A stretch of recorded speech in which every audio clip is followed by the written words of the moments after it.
said, you make me feel like I'm living a teenage dream. The way you turn me on, I can't sleep. And never don't ever look back. Don't ever look.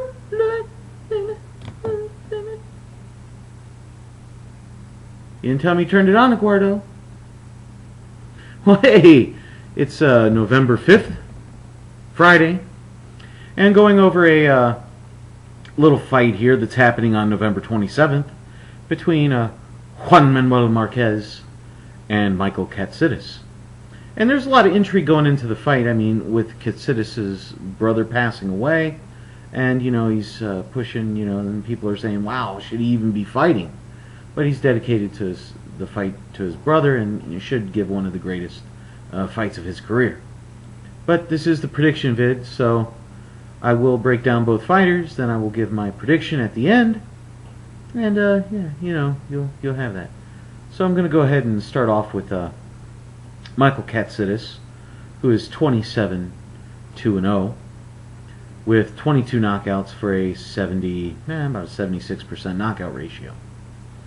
And the first thing you know his nickname, or however it is, you know, they call him the Bloody Warrior, and that's for a reason. You know, I mean, he's willing to mix it up, get in there, and do a lot of stuff. Again, as I mentioned, you know, he's fighting for his brother. You cannot discount this. This is a major thing with him.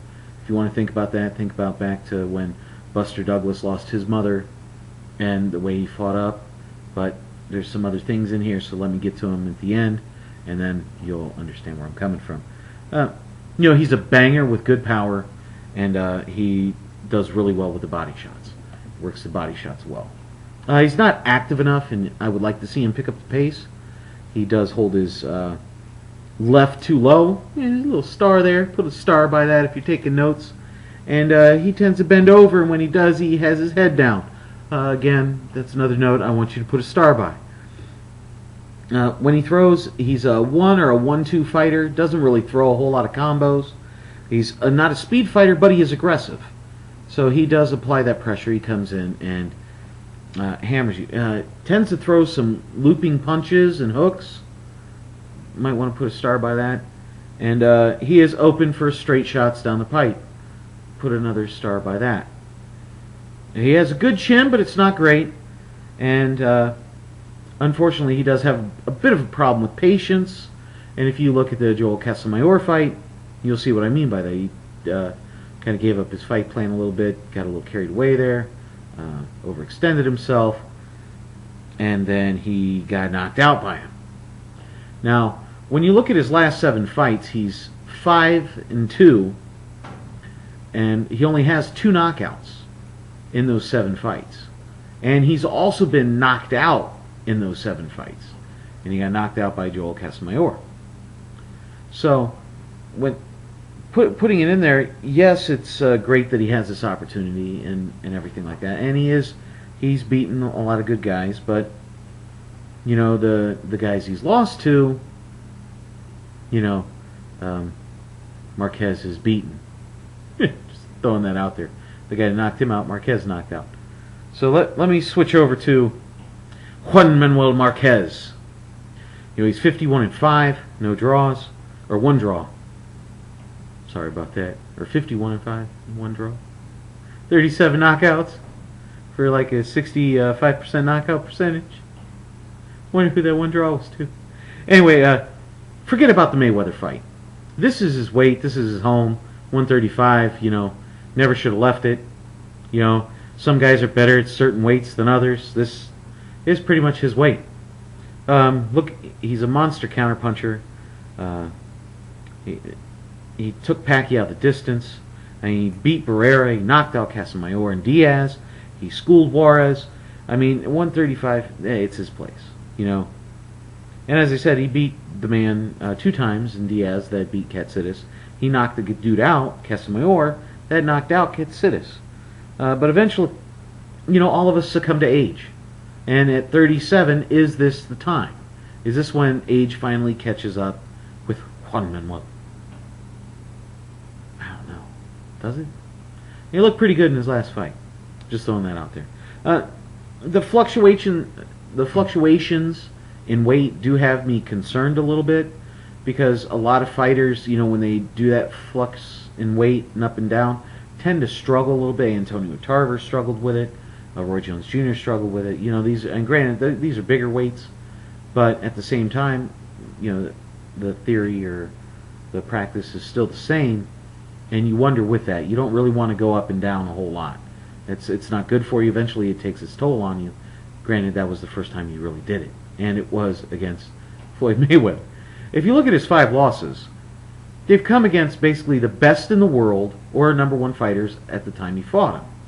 I mean, the loss to Mayweather, the 2 losses to Pacquiao, his loss when he lost to Chris John, the Freddie Norwood, was it Freddie? Yeah, Freddie Norwood. It was an unbelievable fight there that he lost. It's crazy.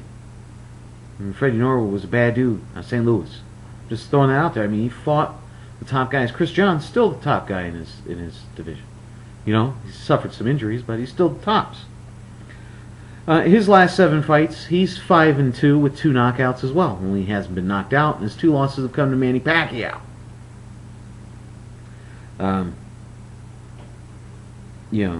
Oh, yeah, and Mayweather. Sorry about that. I had to get that one in there. And these guys are, as I said, considered the greatest in the world. He's a great counterpuncher. He's deadly accurate with his punches. Has very good power, and he's a very good inside fighter. Now, he also happens to throw some nasty uppercuts, and that should go with that when he puts his head down, Katsidis. You see what I'm saying? The fact he's a freakishly good counterpuncher, and dude holds his hands low, that should be in there too. Katsidis is not a speed guy, and Marquez is a great counterpuncher. That doesn't bode well. He cuts off the ring very well. He has great stamina. He can war and has a solid chin. And he has a very controlled attack. And he's very good, freakishly good with the counters. So, when you put all that together, I would love to go with Katsidis on this, because he's fighting for his brother and doing all that great, but his flaws play right into Juan Manuel Marquez's wheelhouse. They're his strengths. If you duck your head, Marquez is going to hammer you with that uppercut.